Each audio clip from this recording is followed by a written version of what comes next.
Hey, my friends, it's your friend Kevin. Welcome, welcome, welcome. Thanks so much for being here on this Christmas Day if you are a celebrating Christian. And if you're not, just enjoy the holiday for what it is.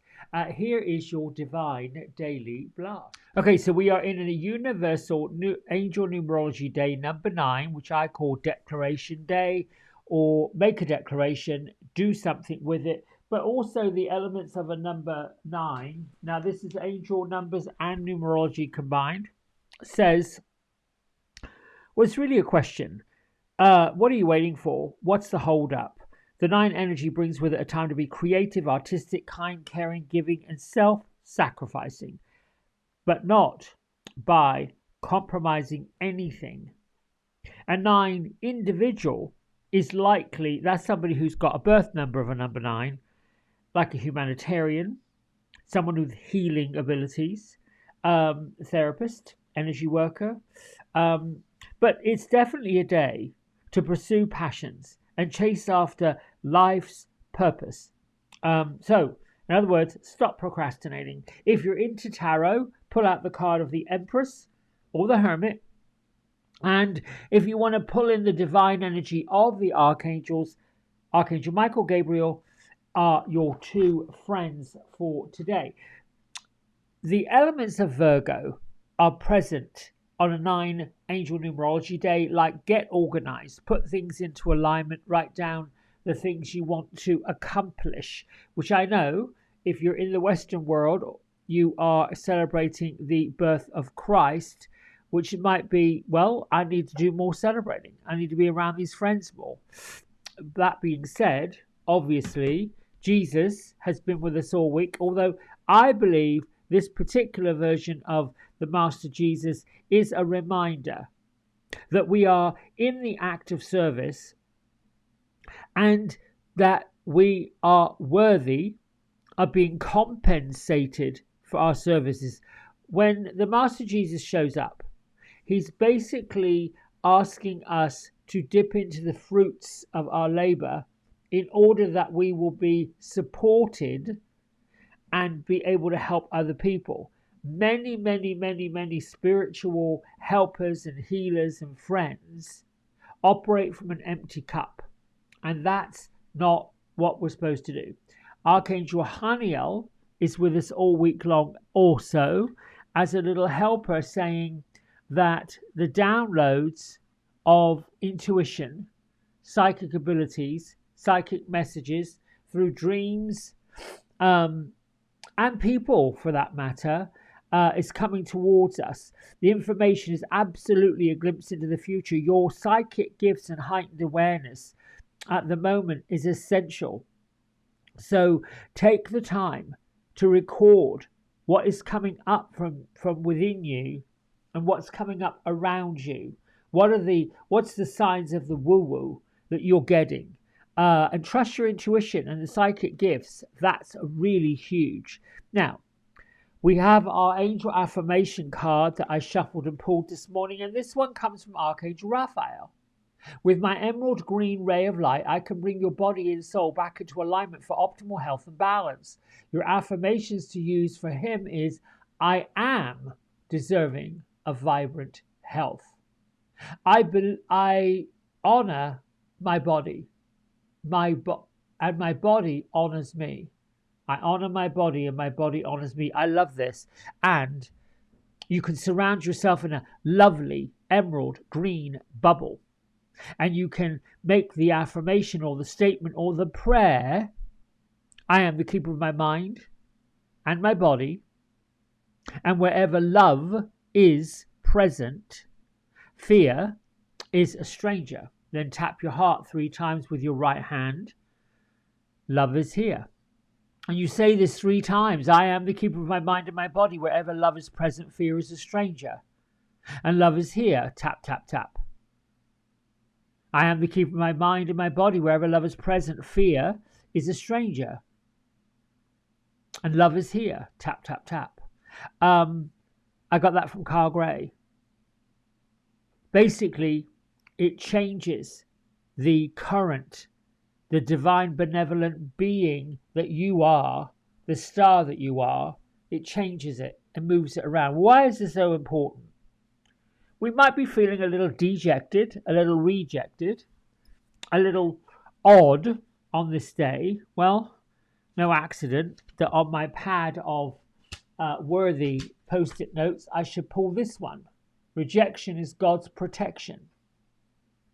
Sometimes when things don't work out the way they're supposed to, we don't get quite the answer we wanted. Focus on the joy of that. Disappointment, particularly when it's hurtful, when you feel it in your heart, comes from an expectation that wasn't necessarily for your highest good. And it does take dedication and practice to look at it in a way that, oh, then something better's coming. I took a while to get that understanding that this or something better now manifests for me. And when something I wanted to have happen did not happen, I was not necessarily, in my early years, ready to see that it isn't for my highest good, and certainly wasn't ready to hear it, particularly when I was an adolescent. Don't tell me no. Don't tell me I can't have it. Don't tell me I can't go after it. Never was grateful when something better came along. I had to learn that. Oh, well, if this hadn't happened, if I hadn't been rejected, I wouldn't have got this other thing. My isms. I am focused on joy and well-being for myself and others. That's a really good one. Particularly when you've had some disappointing news. Focus on joy and well-being for yourself and other people. I love watching how the universe makes things happen. Focus on that, particularly if you have been disappointed. If you have been the subject of somebody else's nonsense. Somebody else's pushing, shoving, particularly in the times of polarity, where you've got folks that don't like other folks, folks that don't agree with other folks, folks that want to shut other folks down. We live in those polarizing places these days. Watch how the universe orchestrates a way to reconcile it. You don't have to do anything. You can declare, this is not for my highest good, so I'm walking away. You just don't have to get into the battle. The other one is, I am generating and radiating the vibrational energy of joy and abundance and love. I am generating and radiating the vibrational energy of joy, abundance and love. Oh, yes, I am. Oh, yes. Oh, yes. Oh, yes. Oh, yes. Oh, yes, I am. You keep on working that magic. That is the manifestation of inner divine magic. Affirmations are only as good as your belief system.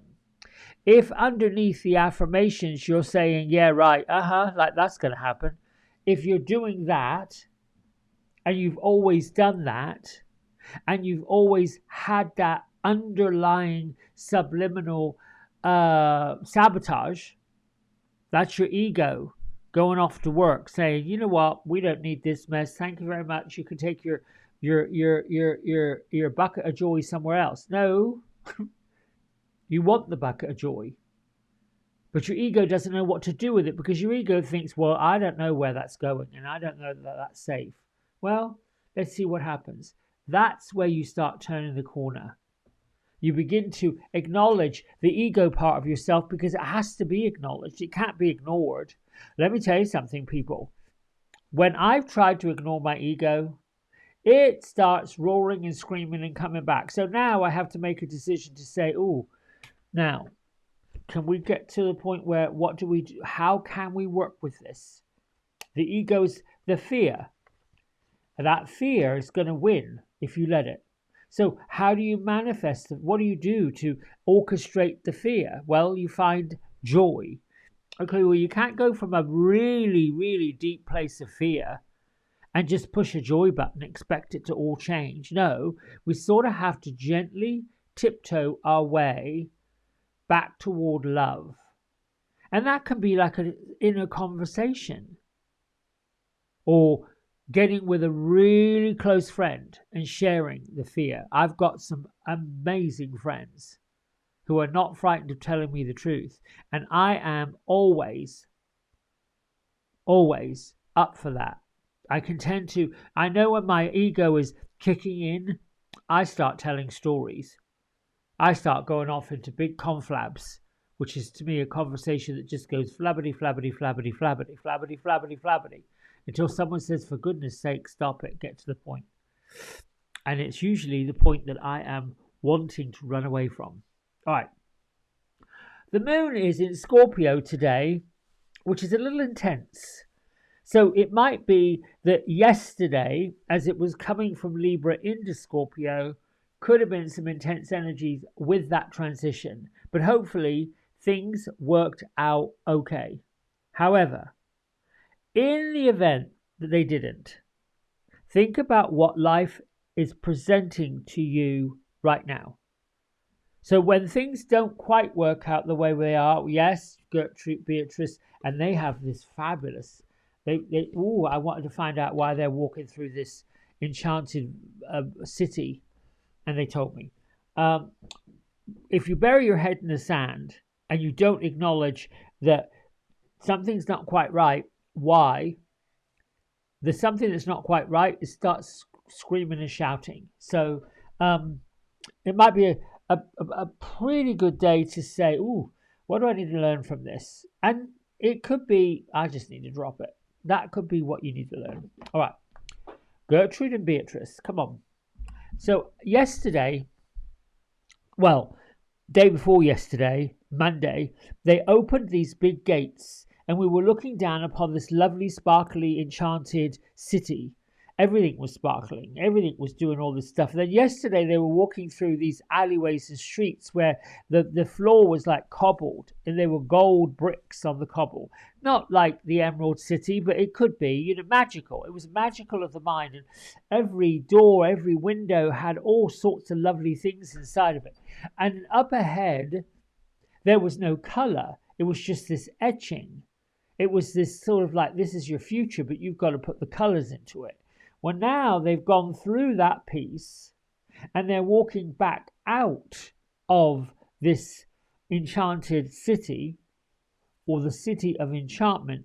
And I thought, well, what happened to the colorers? What happened to, coloring it in, working to it? Those were the goals and the dreams and the wishes that we were supposed to make for the year coming up. Because when they turned around this morning, the doors that they opened to let us in closed. Those big, humongous doors that I said were huge, they closed.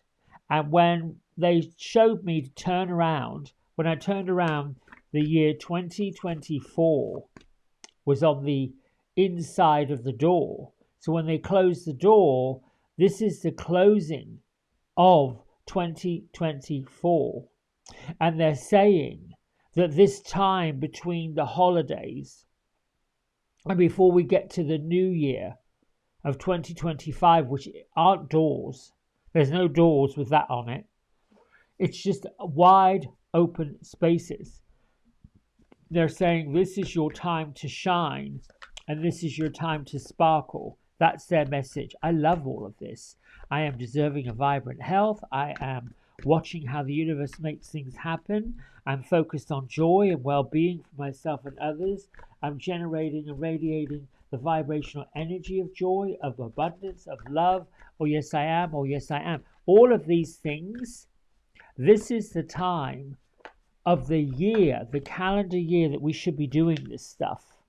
Yesterday's energies of intensity, of truth, of clarity. I'm just shuffling away like here. Look, I'm going to stop. All right. Can I take a card off the top? Yes. Okay.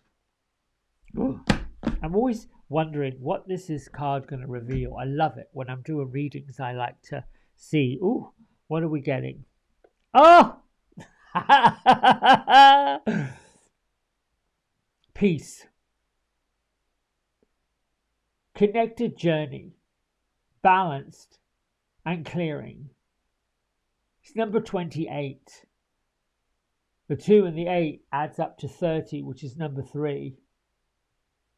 So I'm going to read from the wonderful Radley Valentine and Dougal Fraser's guidebook to see what they want for this thing of peace, or this card of peace. Sorry, it's not a thing. Open your heart to love is what it's saying. Your aura is expanded. And this is important when it comes to attracting new relationships or taking the current relationship you're in to the next level. Your angels are asking you to be aware of love in all of its forms. Embrace your emotions and know that this is all. Embrace your emotions and know that this level of openness can make you feel a little vulnerable. That's normal. And it's actually a really good sign that you've opened your heart for the opportunity of nourishing relationships. All your relationships should be nourishing. Your angels are paving the way for a lovely romantic time with family, romantic time with your career, romantic time with friendships, romantic time with connections. The connection between you and other people is your time to thrive. The guardian angels are helping you heal, slowly allowing people to begin to support you. Love is out there everywhere in all kinds of forms, waiting for you to click it, switch it, and turn it all on. Now, oh, that was the wrong one. Oh, Kevin, let's open your heart to love. Oh, here's a peace one. Let me go back over this camera. Look, I swear, it's too early in the morning for me to be having a tipple, but I will later. Sorry, I read from the wrong one. Let me get to the right one. Let's see. Well, I mean, it may not be wrong. I said there's never a wrong turn. Let's look at this one. Okay, peace. I swear, there it is. White is the core color of spirituality. Well, let's pull the card up. Is it? I never thought about that way, but there you go. That's like the connection with your guardian angels. And when this card is upright, it indicates that your energy centers, your chakras, are aligned and things are in a flow. It also suggests a healthy spiritual practice. So if it's upright, which in this case it was, you've been doing your spiritual work and it's clear from all sides and for everyone to see it. So now it's going to go into the colors, which I love this because this is helping us to see it. When we want to bring the element of it, we have to see that color around us. Purple, spirituality, usually works with the head unless you're way, way, way too grounded. And then what I do when some folks are way up in their head and thinking too much or getting too woo-woo, turn it around. Put the purple at your feet. Dark blue. Round the kind of forehead, third eye center, somewhere in there. Psychic abilities and visions. Light blue. Round the throat, the jaw, the mouth, up in here. Communication and truth. Green. Round the heart area. Upper chest, shoulders. Love and healing. Yellow. Down in the belly. Power and control. Orange. Around the pubic area, creativity, addiction, and sexuality, and red from your tailbone, the kundalini area, that little bit at the bottom, down your legs, connecting with the earth. That's about money and security. So with all of that wrapped up, you can bring peace into your life by aligning your chakras, by pulling the color from the floor all the way up. And then, if you can imagine closing your eyes and doing a meditation, turning around and looking at 2024, and if I was to do that right now with all of you, and I'm closing my eyes and seeing it, I am above a top of a mountain. and I'm in the middle, and I'm seeing over there 2024 and the gates of 2024 that have closed, and then I'm seeing over here 2025 like a cloud coming down. There are no doors. It's 2025 looming at me like the star, showing it coming towards me. And I'm heading in that direction. We have no choice. We're all going in that direction. However, sky's the limit. That's why I see it up in the sky coming down towards me. All right, my friends, I think that's it. 20 minutes is good enough for me. Have a great, great, great, great Merry Celebration Day if you celebrate Christmas or Hanukkah or whatever you celebrate. Well, just have a day of celebration. Be sparkly. I love you. Thanks. Bye for now.